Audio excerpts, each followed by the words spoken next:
Querida docente Patricia, hoy hablaré sobre la vinculación de ética en el desempeño de enfermería. Mi nombre es Dailin Yadira Villagaray Drugo y espero le guste mi exposición. La enfermería no solo es aplicar técnicas, también es una práctica socialmente activa y profundamente humana. En cada decisión clínica se cruzan dos cosas, la ciencia médica y el juicio moral. Tiene tres dimensiones claves. Como primera dimensión tenemos dimensión ética. Cada día enfrentamos dilemas que van más allá de lo técnico. Aquí no basta con saber el procedimiento, se necesita empatía, respetar la autonomía del paciente y actuar siempre buscando su beneficio. Punto 2. Marco regulatorio. Para dar un cuidado seguro, tenemos que alinear los principios bioéticos con las leyes y normas de salud del Perú. Cumplir la ley no es opcional, es parte de una práctica responsable. Nos protege a nosotros como profesionales y protege al paciente.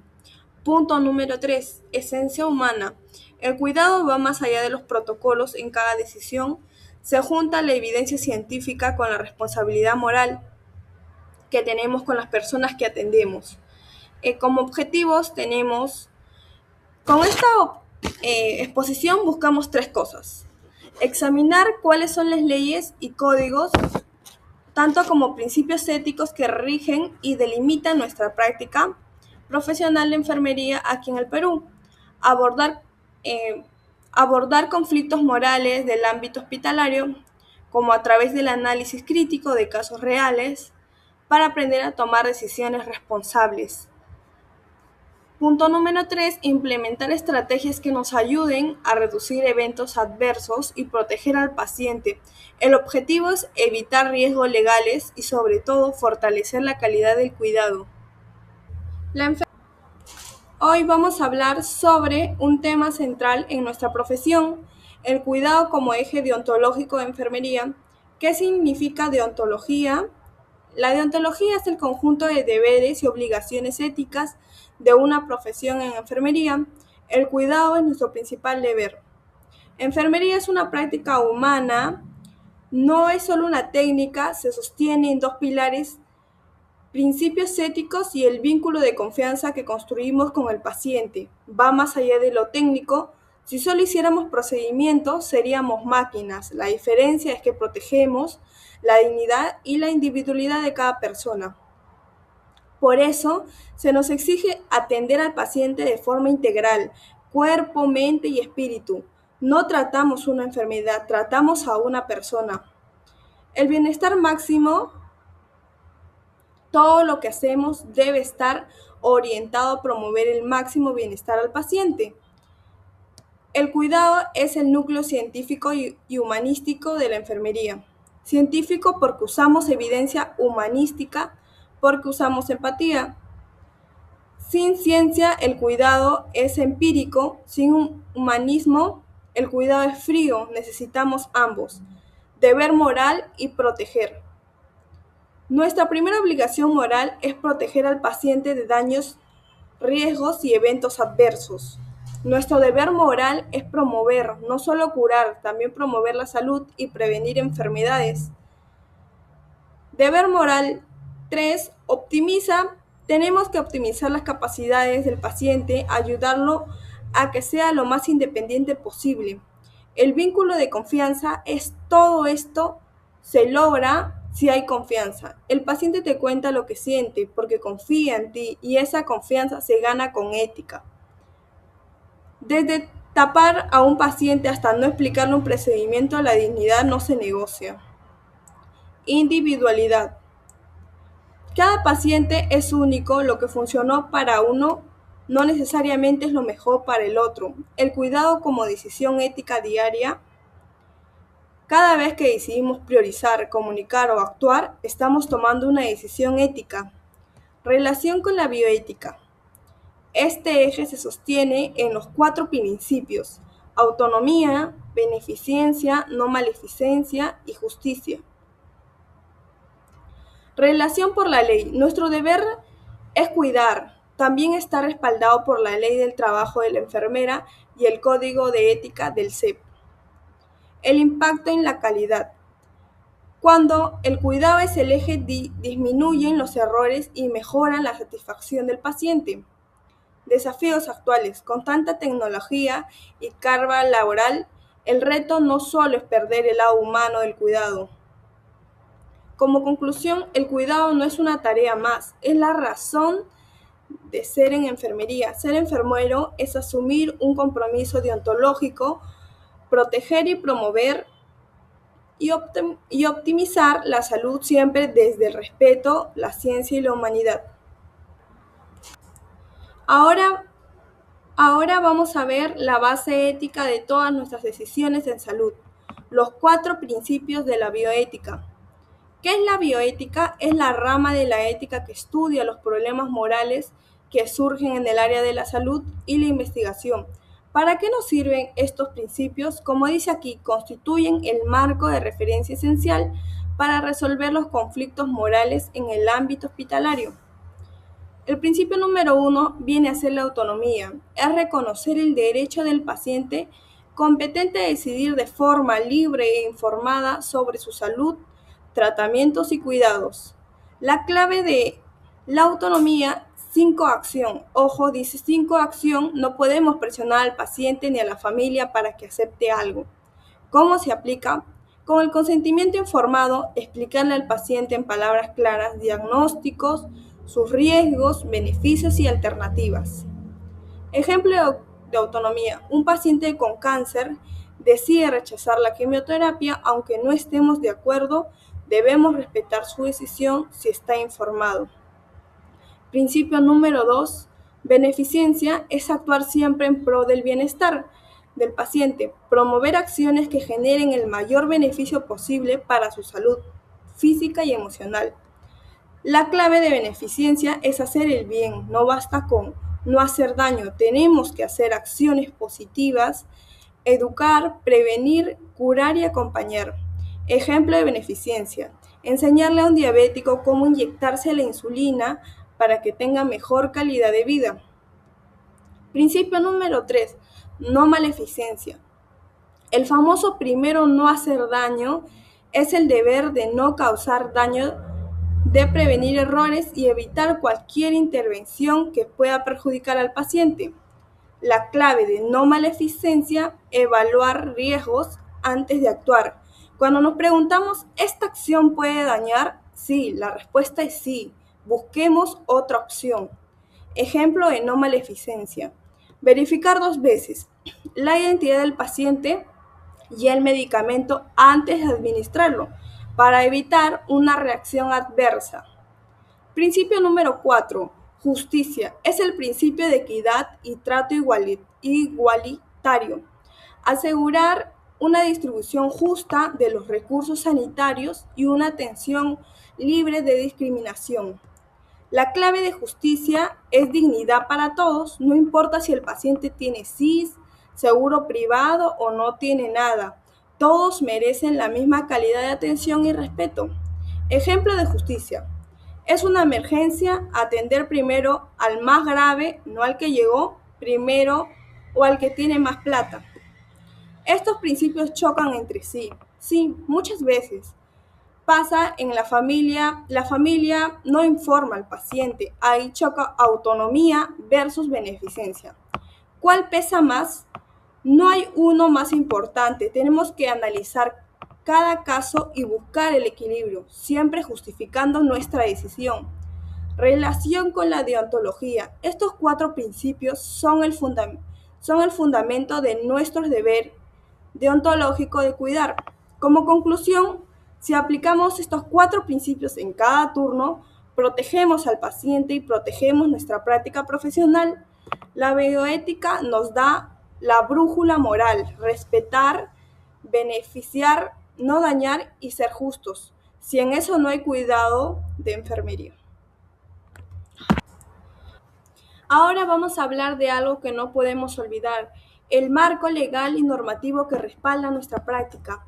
¿Por qué es importante la ley en enfermería? Porque la práctica profesional de enfermería no es libre, se encuentra sustentable y delimitada por un cuerpo normativo estricto. ¿Qué hace este marco legal? Establece con precisión tres cosas: el alcance de nuestras competencias, nuestras funciones y nuestros deberes. ¿Qué más define? Define también la responsabilidad jurídica que asumimos en cada acto de cuidado, cada firma, cada procedimiento, cada registro tiene un respaldo legal. En resumen, sin ley no hay profesión. Trabajamos con vidas humanas. Por eso la ley nos dice hasta dónde podemos actuar y qué consecuencias hay si no lo hacemos bien. Norma 1. Ley del trabajo del enfermero. Esta ley delimita las competencias, derechos y obligaciones laborales de la profesión. ¿Qué nos da esta ley? Nos dice que si podemos administrar medicamentos, realizar procedimientos, gestionar el cuidado y qué no podemos hacer. También nos protege, habla de nuestros derechos laborales, jornadas, condiciones, remuneraciones y seguridad, y de nuestras obligaciones. Norma número 2. Código de ética y deontología. Son las normas más internas que regulan y sancionan la conducta moral del colegiado. ¿Quién lo hace cumplir? El colegiado, el Colegio de Enfermeros del Perú. Si faltamos a la ética, podemos recibir una sanción deontológica. Diferencia con la ley. La ley te sanciona legalmente. El código de ética te sanciona moral y profesionalmente. Ambos son obligatorios.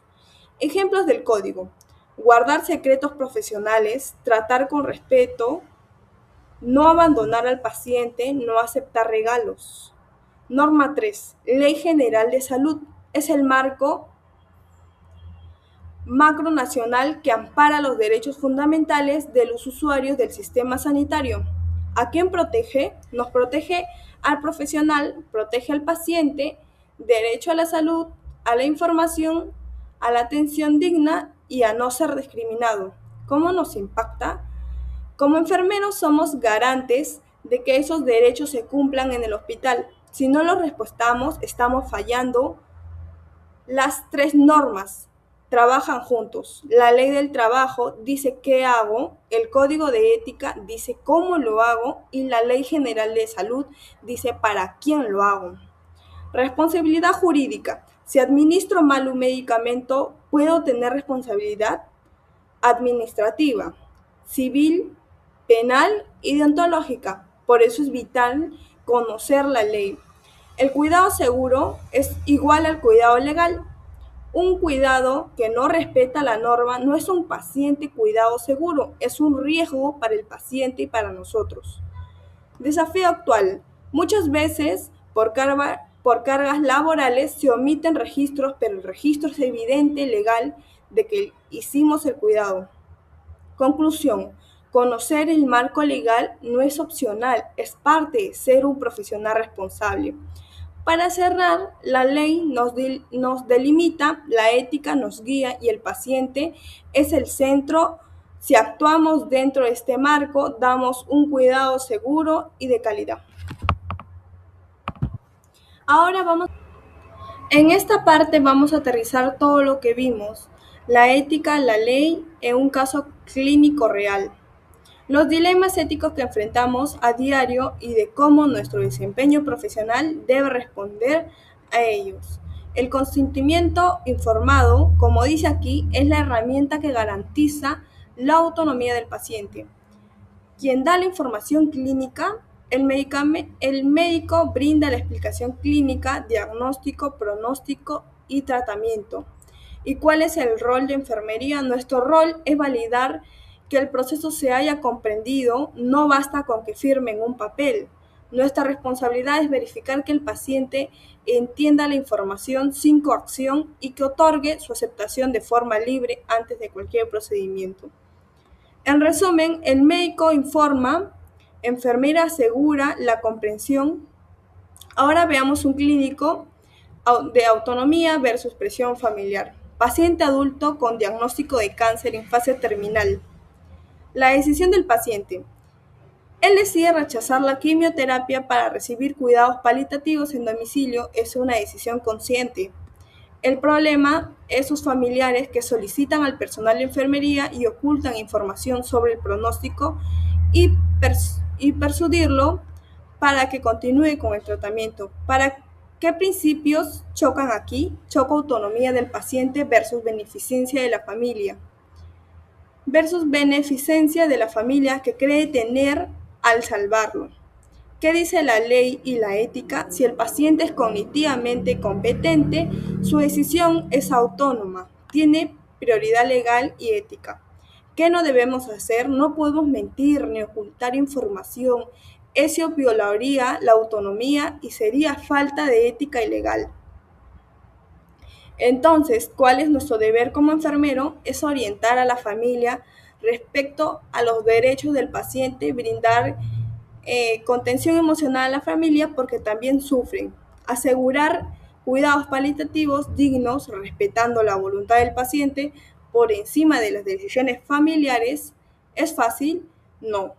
Es uno de los dilemas más duros. La familia actúa por amor, pero nosotros debemos de defender el derecho del paciente. ¿Qué habilidades usamos aquí? Comunicación terapéutica, la empatía, asertividad y conocimiento legal, error común. Ceder a la presión familiar para evitar problemas. Eso nos hace cómplices de una violación a la autonomía. Todo lo conversado con paciente y familia debe quedar registrado, es nuestro respaldo. El desempeño profesional. Un buen desempeño no solo técnica, es saber actuar éticamente bajo presión. Como conclusión, los dilemas éticos no tienen respuestas fáciles, pero sí tienen un camino: la ley, la ética y el respeto a la persona. Para cerrar, nuestro deber es ser la voz del paciente cuando él no pueda defender su voz. Cuando sí puede, eso es enfermería.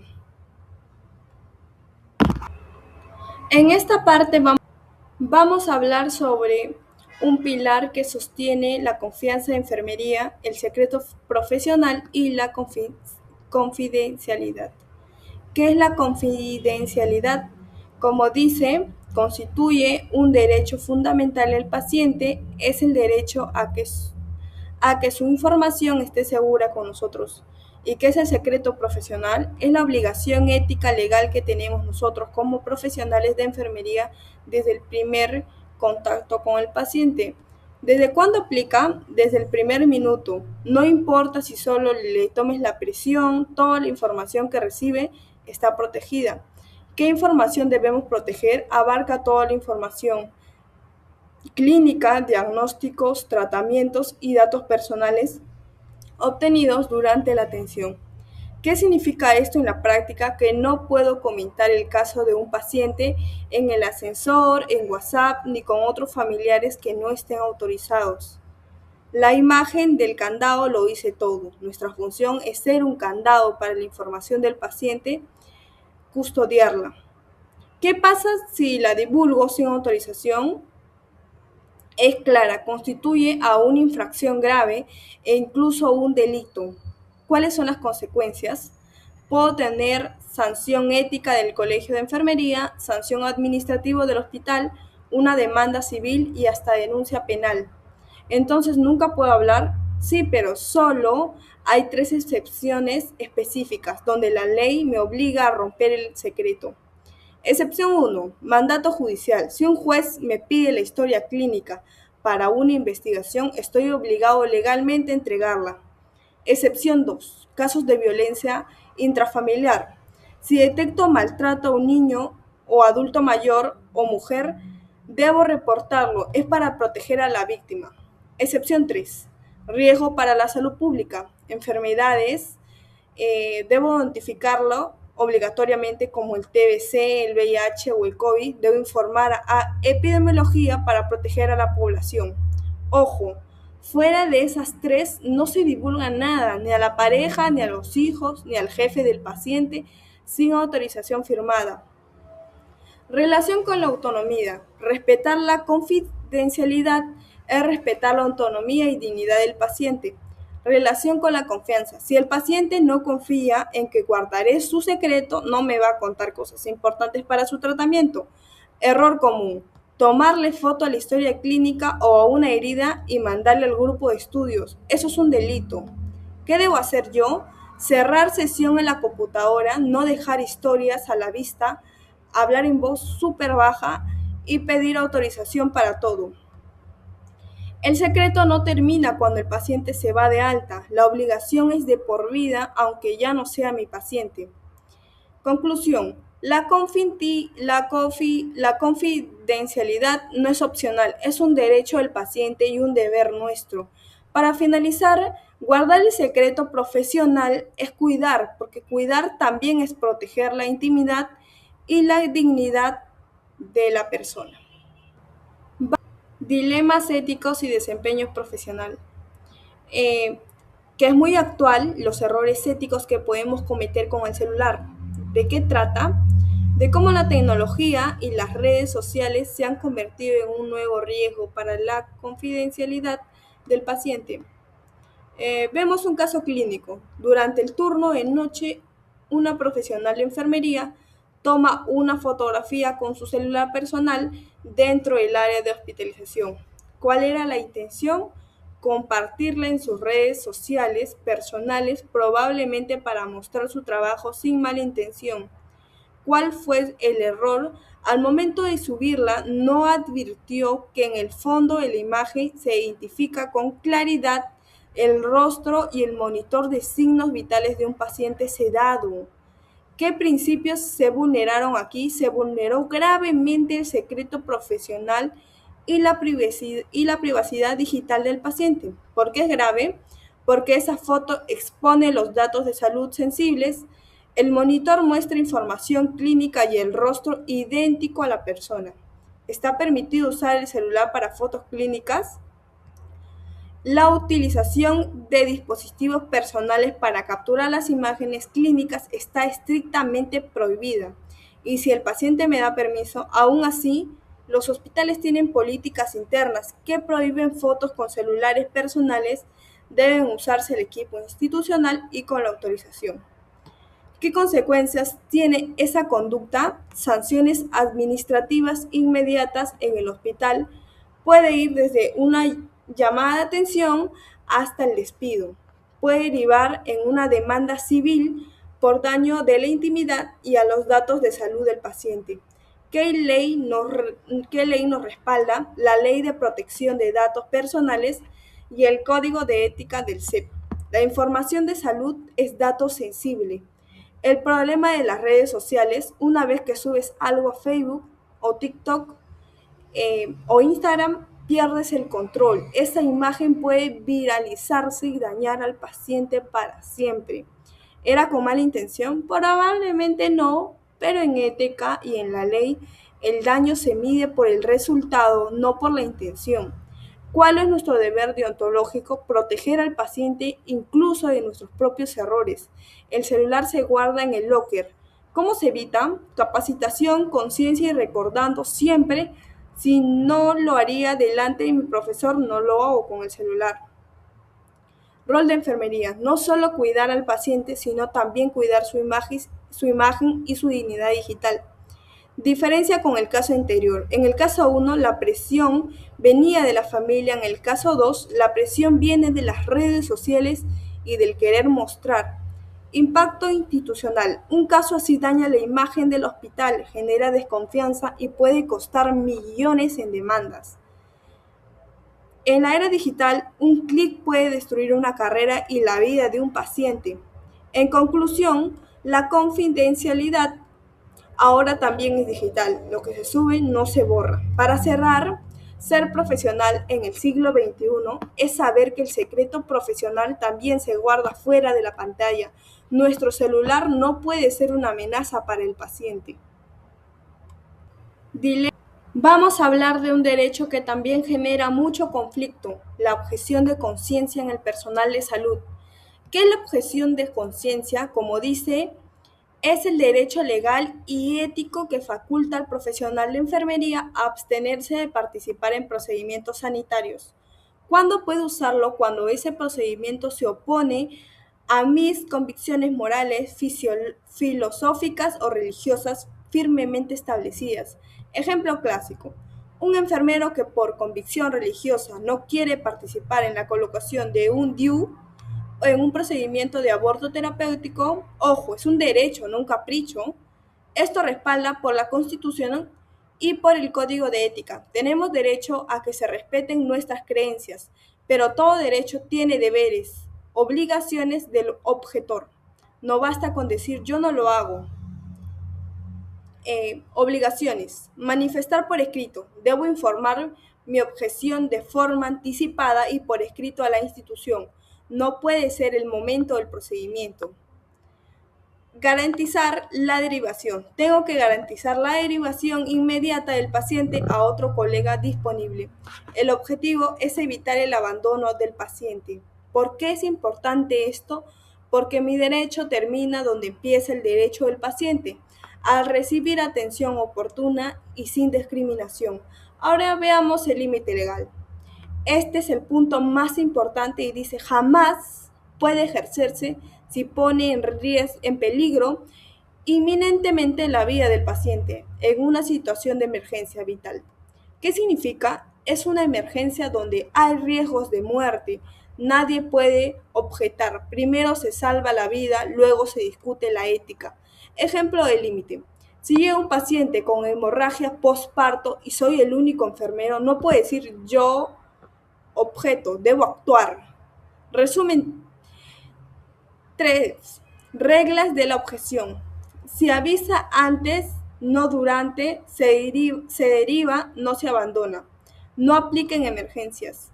Conflicto ético típico. Choca mi autonomía moral como profesional versus la autonomía del paciente de recibir el procedimiento. ¿Qué busca la ley? La ley busca el equilibrio, respetar mis creencias, pero sin que el paciente se quede sin atención. El error común es objetar en el momento, gritar, juzgar al paciente o simplemente irse. Eso es abandono y es una falta muy grave. El rol de la institución, el hospital debe tener un registro de objetivos y una estrategia para cubrir estos procedimientos. Desempeño profesional. Un buen profesional objetor es respetuoso, no juzga al paciente ni al colega que sí realiza el procedimiento. La relación con la deontología me da derechos, pero también me da deberes de no dañar y de garantizar la continuidad del cuidado. Como conclusión, la objeción de conciencia existe, pero no es una carta blanca para negarse a todo. Para cerrar, puedo decir, no participo, pero jamás puedo decir que se les arregle él solo. Mi deber es derivar y asegurar que el paciente no quede desprotegido. Dilemas éticos y desempeño profesional. Esto es uno de los dilemas éticos más difíciles que podemos enfrentar cuando chocan las creencias del paciente con las necesidades de salvar su vida. ¿De qué trata este caso? De un conflicto entre autonomía y creencias religiosas versus beneficencia y el deber de salvar la vida. El caso clínico 3 nos explica que es un paciente adulto, testigo de Jehová, ingresa por emergencia tras sufrir un accidente de tránsito con hemorragia interna severa. La situación del paciente se encuentra lúcido y orientado, o sea, es competente para decidir. ¿Cuál es su decisión? Presentar una declaración jurada anticipada donde rechaza de forma expresa cualquier tipo de transfusión sanguínea, incluso si su vida está en riesgo. El dilema para el equipo de salud. Tenemos que decidir, ¿respetamos su autonomía o aplicamos medidas que salven su vida? ¿Qué dice la bioética cuando el paciente es competente? Si el paciente es competente y cuenta con documento legal válida, el principio de autonomía prevalece. ¿Qué debe hacerse enfermería en este caso? Tenemos deber de coordinar alternativas terapéuticas sin hemoderivados y documentar todo el proceso. ¿Por qué documentar? Porque es nuestro respaldo legal, demuestra que respetamos su decisión informada y que no hubo abandono. ¿Y qué pasa si el paciente está inconsciente? Aquí cambia todo. Si el paciente está inconsciente, no existe representante legal ni directivas previas claras, prevalece el principio de beneficencia. ¿Qué hacemos en ese caso? Se procede a la transfusión para preservar la vida bajo respaldo legal y ético de estado de necesidad. ¿Qué es estado de necesidad? Es cuando la ley me permite actuar para salvar una vida aunque normalmente necesitara un consentimiento. El rol clave de enfermería, primero, es verificar si hay documento legal. Segundo, comunicar al médico y a la familia. Como tercero, sería registrar cada acción. Y como cuarto, acompañar emocionalmente al paciente y familia. Principio en conflicto. Autonomía del paciente versus beneficencia y no maleficencia del equipo de salud. ¿Qué no debemos hacer? Juzgar su religión, discutir con él en emergencia e ignorar el documento que presenta. ¿Qué sí debemos hacer? Es respetar, informar riesgos, ofrecer alternativas y actuar según la ley. El impacto emocional. Para el personal es duro ver morir a alguien pudiendo intervenir, pero por eso necesitamos soporte ético y legal. Importancia de las directivas anticipadas. Este caso muestra por qué es vital que los pacientes dejen por escrito sus deseos.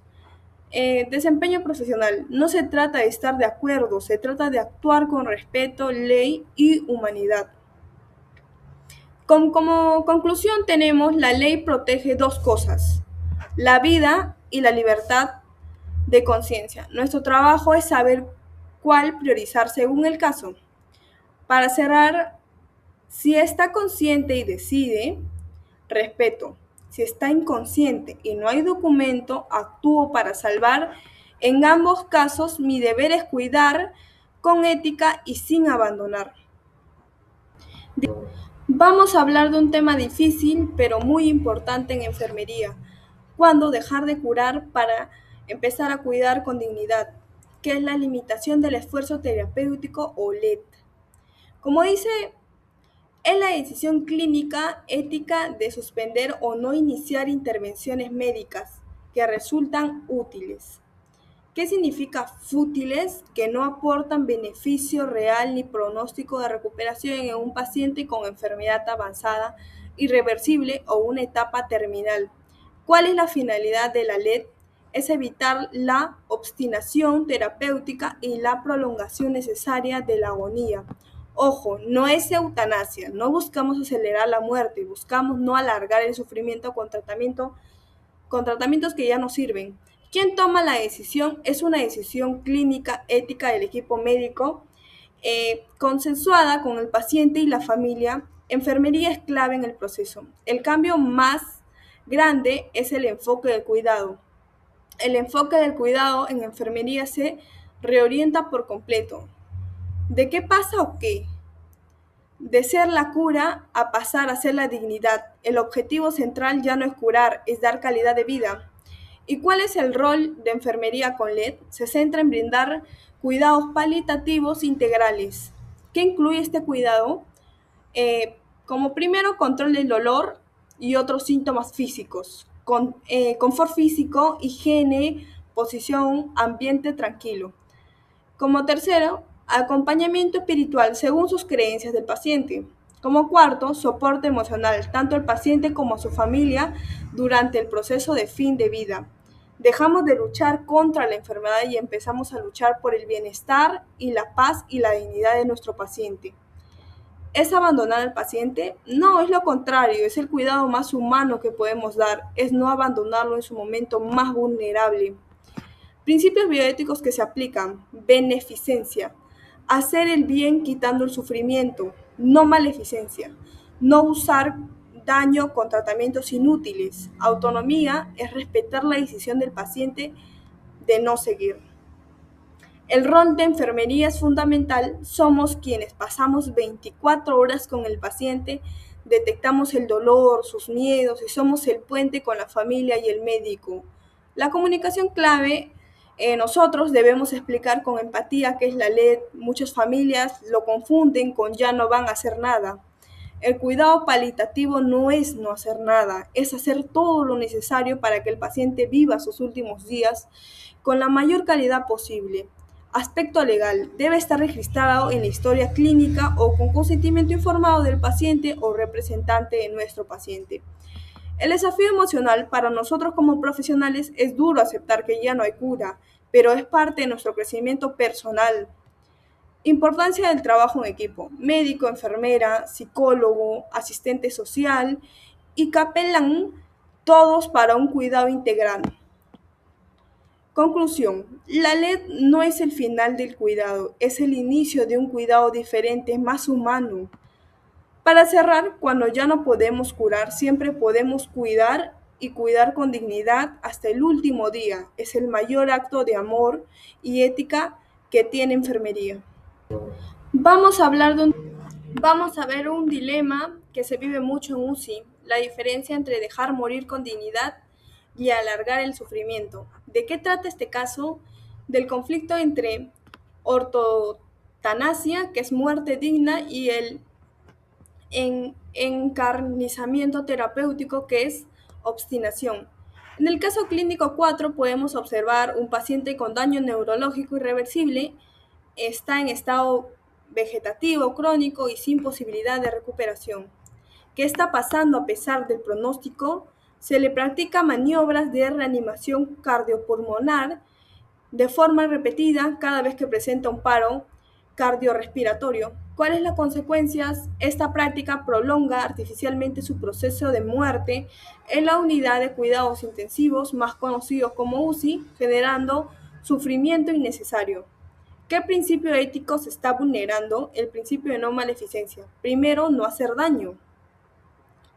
El encarnizamiento terapéutico atenta contra el principio de no maleficencia al someter al paciente a intervenciones fútiles que solo alargan la agonía.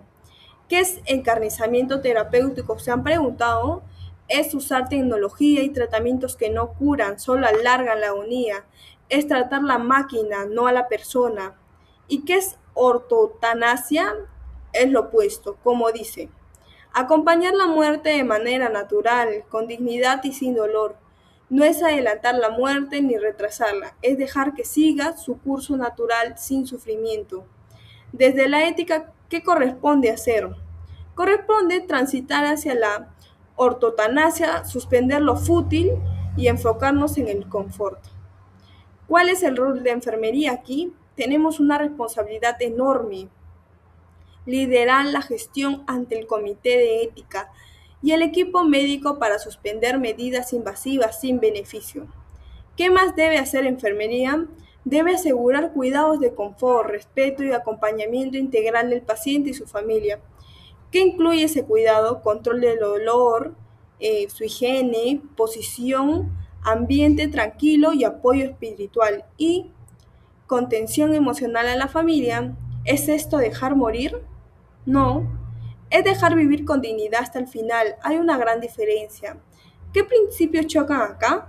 La beneficencia, mal entendida como hacer todo, versus no maleficencia y dignidad. El dolor de la familia, muchas veces la familia pide que le hagan todo por culpa o por no aceptar. Nuestro rol es orientarlos. El dolor del personal. Para nosotros también es duro ver a un paciente sufrir con máquinas. Es éticamente agotador. ¿Qué herramienta usamos? El Comité de Ética Hospitalario nos ayuda a tomar decisiones compartidas y con respaldo legal. Documentación. Todo debe quedar registrado, pronosticado, reuniones con familia, decisiones LED y cuidados paliativos. Diferencias claves con el caso anterior. En el LED decidimos no iniciar, en la ortotanasia decidimos suspender lo que ya no beneficia. Como conclusión tenemos: la tecnología sin ética se vuelve violencia. El verdadero acto médico es saber cuándo parar. Para cerrar, nuestra misión no es ganarle a la muerte a cualquier costo. Nuestra misión es ganarle el sufrimiento acompañando con humanidad hasta el último respiro. Vamos. Responsabilidad jurídica en enfermería. Ya vimos la ética, ahora vamos a ver la parte legal, porque en enfermería cada acción u omisión tiene consecuencias legales. ¿De qué trata? De la responsabilidad jurídica, o sea, qué pasa si cometemos un error y dañamos al paciente. El ejercicio profesional de enfermería se encuentra regulado por el marco legal vigente. ¿Qué significa esto? Que no trabajamos solo por vocación, trabajamos bajo leyes. Ley del trabajo, ley de la enfermera, código penal, código civil, etc. Toda acción u omisión que genere un daño al paciente puede ser objeto de sanción y dar lugar a responsabilidad ante la ley. ¿Qué es acción? Hacer algo mal. Ejemplos: administrar un medicamento equivocado. ¿Qué es omisión? No hacer algo que debiste hacer. Como ejemplo, no valorar a un paciente posoperado y que haga un shock.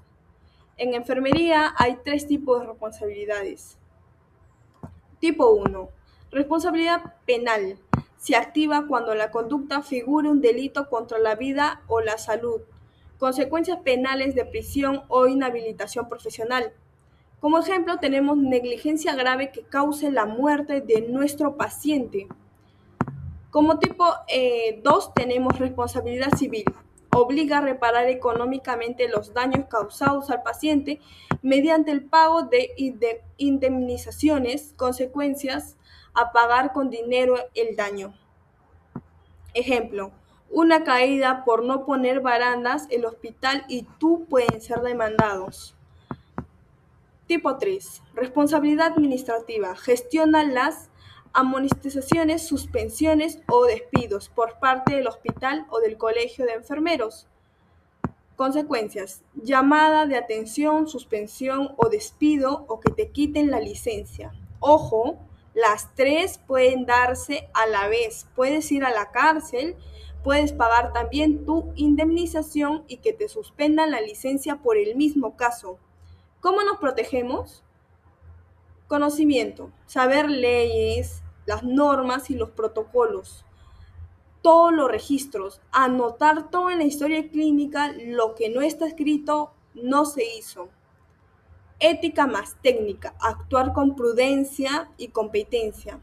El registro de enfermería es tu mejor defensa legal. Si no lo registraste legalmente, se asume que no lo hiciste. Diferencias con responsabilidad ética. La ética te dice, está mal la ley y te dice, y por eso te sanciono. ¿Basta con tener buena intención? No. En ley se juzga el resultado y si actuaste según el estándar del cuidado. La importancia del trabajo en equipo es reportar incidentes, pedir ayuda, no asumir funciones que no te corresponden. Iconos: el martillo es igual a penal, la balanza es igual a civil, el edificio es igual a administrativo. Nos recuerdan las tres vías. Mensaje para el profesional nuevo. Tener miedo a la responsabilidad no es malo, ese miedo nos hace más cuidadosos. Como conclusión, ser enfermero es un privilegio, pero también es una responsabilidad legal enorme. Para cerrar, cuidar al paciente también es cuidarnos a nosotros. Actuar con ética, competencia y buen registro es nuestro mejor seguro profesional. Responsabilidad, mala praxis 1. Negligencia e imprudencia. Siguiendo con la responsabilidad jurídica, ahora vamos a aterrizar en algún concreto, qué es la mala praxis y cómo se presenta en enfermería. Es cuando el profesional de enfermería incumple el lex artis. ¿Qué es lex artis? Es el conjunto de protocolos, normas y procedimientos técnicos aceptados, o sea, la forma correcta, segura y aceptada de hacer las cosas. ¿Cuándo hay mala praxis? Cuando se incumple el lex artis y ese incumplimiento genera un daño directo al paciente. La mala praxis tiene 4 formas. Veamos las dos primeras. Mala praxis 1. Forma 1. Negligencia. Su definición es la falta del cuidado o de acción debida. ¿Cuándo ocurre? Cuando se debe de hacer lo que se debe hacer por descuido o distracción. Ejemplo: no valorar los signos vitales de un posoperado y un paciente entra en shock. Forma 2. Imprudencia. Definición: acción es actuar con exceso de confianza sin la debida precaución o sin evaluar los riesgos del paciente. ¿Cuándo lo ocurre? Cuando si haces algo, pero lo haces mal, a la carrera sin pensar. Ejemplo: administrar un medicamento intravenoso rápido solo para ganar tiempo. Ahora veamos la mala praxis 2. Observancia. Definición. Falta de capacidad es la ausencia de conocimientos, habilidades o destrezas requeridas para ejecutar un procedimiento. Ejemplo. Intentar canalizar una vía central sin tener la competencia ni la supervisión adecuada, ocasionando una complicación o un neumotórax. Traducción. Hacer algo para lo que no estás capacitado. Forma 4. Inobservancia. Definición. Incumplimiento normativo es la omisión consciente y voluntaria de reglamentos, guías, clínicas o protocolos institucionales. Ejemplos. Omitir el protocolo de higiene de manos o no realizar la doble verificación de medicamentos de alto riesgo para ganar tiempo, vulnerando la seguridad del paciente. La traducción sería, sabes las normas, pero decides no cumplirlas. Resumen de las 4 en una frase. Negligencia, no hice. Imprudencia, hice mal por apurada. Impericia, hice sin saber. Inobservancia, hice sabiendo que estaba mal. ¿Qué tienen en común las 4? Las 4 generan daño al paciente y las 4 generan responsabilidad penal, civil y administrativa. ¿Cuál es la más común en UCI? Emergencias, imprudencia e inobservancia por las prisas y la sobrecarga. ¿Cómo se evitan? Con capacitación continua para evitar impericia. Seguir protocolos para evitar inobservancia, autocuidado, descansar para evitar negligencia por cansancio, pensar antes de actuar para evitar imprudencia. El registro nos protege. Si seguí el protocolo y lo registré, tengo cómo demostrar que actué según lex artis. Diferencias claves. Error humano es igual a mala praxis. El error se reconoce y se reporta. La mala praxis es por descuido, ignorancia o rebeldía a la norma. Responsabilidad del equipo. Si veo a un colega con impericia, tengo el deber ético de reportar y no dejar que actúe solo. El impacto es una mala praxis, destruye la confianza del paciente, daña al profesional como también al hospital. ¿El miedo paraliza? No. El miedo responsable nos hace ser más seguros y pedir ayuda. Como conclusión, la mala praxis no es mala suerte, es las consecuencias de romper con el estándar del cuidado. Para cerrar, ser el profesional es saber hasta dónde llegan mis límites, seguir los protocolos y nunca poner la velocidad por encima de la seguridad del paciente. Mala praxis 1. Dilemas éticos y desempeño profesional. El consentimiento informado de enfermería. En el caso 5, veremos el error en la administración de medicamentos. Para cerrar los casos clínicos, vamos a ver el error que más miedo nos da como enfermeros. Un error de medicación. ¿De qué trata? De un dilema ético y de desempeño profesional relacionado con el consentimiento informado y a la seguridad del paciente. El caso clínico 5 nos habla por sobrecarga laboral o distracción en el servicio, una profesional de enfermería comete un error. ¿Cuál fue el error? Administró una dosis de insulina rápida en lugar de insulina basal al paciente equivocado. ¿Por qué ocurrió ello? Falla ocurre al omitir los 5 correctos de la administración, específicamente la verificación de la identidad del paciente con la pulsera de identificación. ¿Cuál fue la consecuencia? El paciente presentó un cuadro de hipoglucemia severa que requiere intervención inmediata. ¿Cómo se clasifica este evento? Se clasifica como mala praxis por negligencia e inobservación de protocolos de seguridad del paciente. ¿Por qué negligencia e inobservancia? Negligencia por distracción y no hacer los 5 correctos. Inobservancia porque omitió voluntariamente el protocolo de seguridad.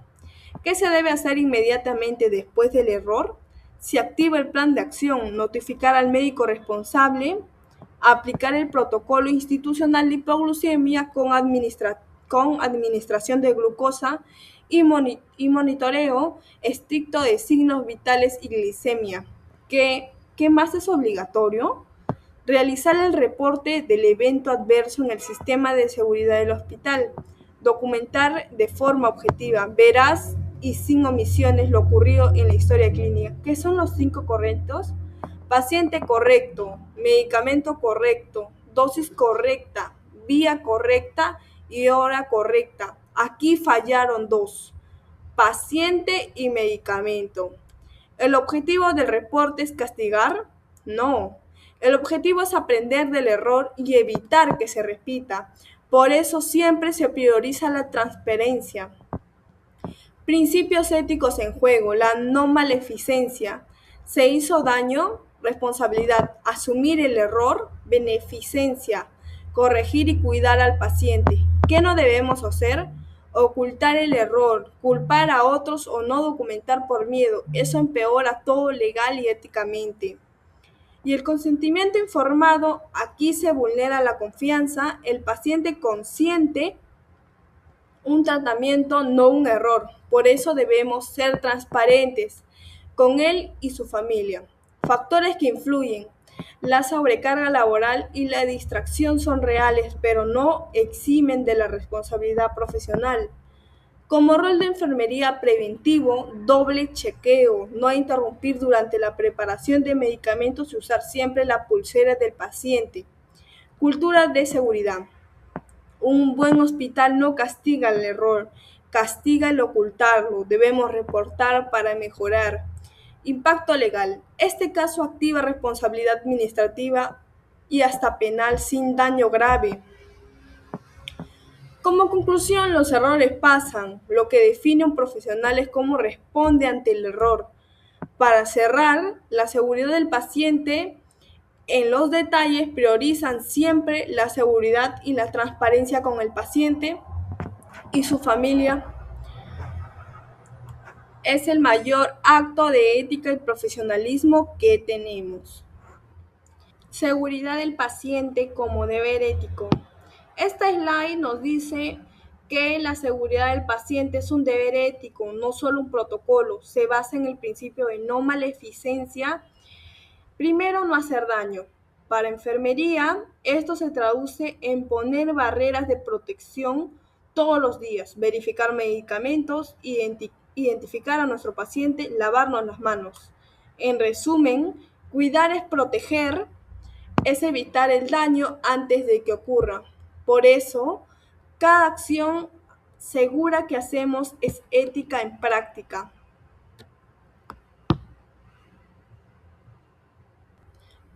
Propuestas para un desempeño ético óptimo. Para mejorar nuestro desempeño ético como enfermeros, la slide nos propone 3 acciones clave: educación continua, talleres obligatorios de actualización en bioética clínica y legislación en salud para no decidir por desconocimiento. Comités de bioéticas activos. Que enfermería tenga la voz obligatoria en las decisiones éticas del hospital. No decidir solos. Salud mental ocupacional. Tener programas de soporte psicológico para evitar el burnout y así reducir errores por fatiga extrema. Conclusión. Si cuidamos nuestra formación, nuestra voz y nuestra salud mental, podemos brindar un cuidado más seguro y mucho más ético. Propuesta. Para finalizar nuestra exposición, vamos a unir todo lo visto en 2 grandes conclusiones.